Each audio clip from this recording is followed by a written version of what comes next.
اعوذ باللہ من الشیطان الرجیم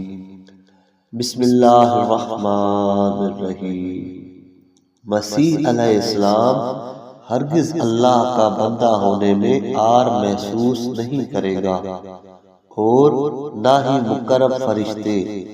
اللہ کی بندگی سے عار کرتے ہیں، اور جو کوئی اس کی بندگی سے عار کرے گا اور تکبر کرے گا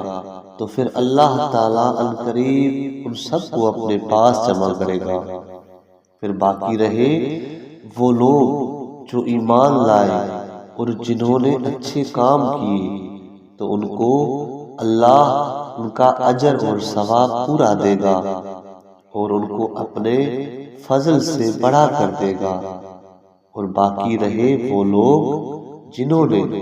اس کی بندگی سے عار اور تکبر کیا تو ان کو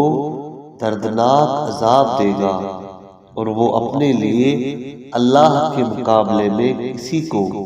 دوست اور کسی کو مددگار نہیں پائیں گے۔ اے انسانوں، بے شک تمہارے پاس رب کی طرف سے ایک دلیل آ چکی ہے، یعنی حضرت محمد کریم صلی اللہ علیہ وآلہ وسلم، اور ہم نے تمہاری طرف روشن نور یعنی قرآن اتار دیا ہے۔ پھر باقی رہے وہ لوگ جو اللہ پر ایمان لائے اور انہوں نے مضبوطی کے ساتھ اس کے دین کو پکڑا تو عنقریب اللہ ان کو اپنی رحمت اور فضل میں داخل فرمائے گا اور انہیں اپنی طرف سیدھی راہ دکھائے گا۔ تم سے فتویٰ پوچھتے ہیں، فرما دیجئے کہ اللہ تعالیٰ تمہیں کلالہ کے مسئلے کے بارے میں فتویٰ دیتا ہے کہ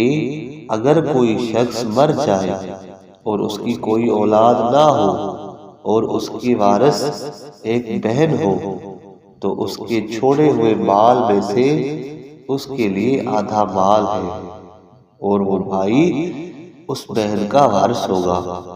بشرط یہ کہ اس کی کوئی اولاد نہ ہو۔ اور اگر دو بہنیں ہوں تو ان کو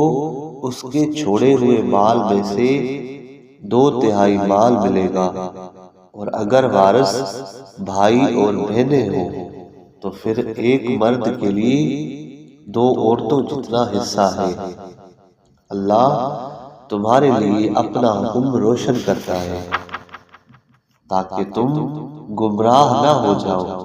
اور اللہ ہر چیز کو جاننے والا ہے۔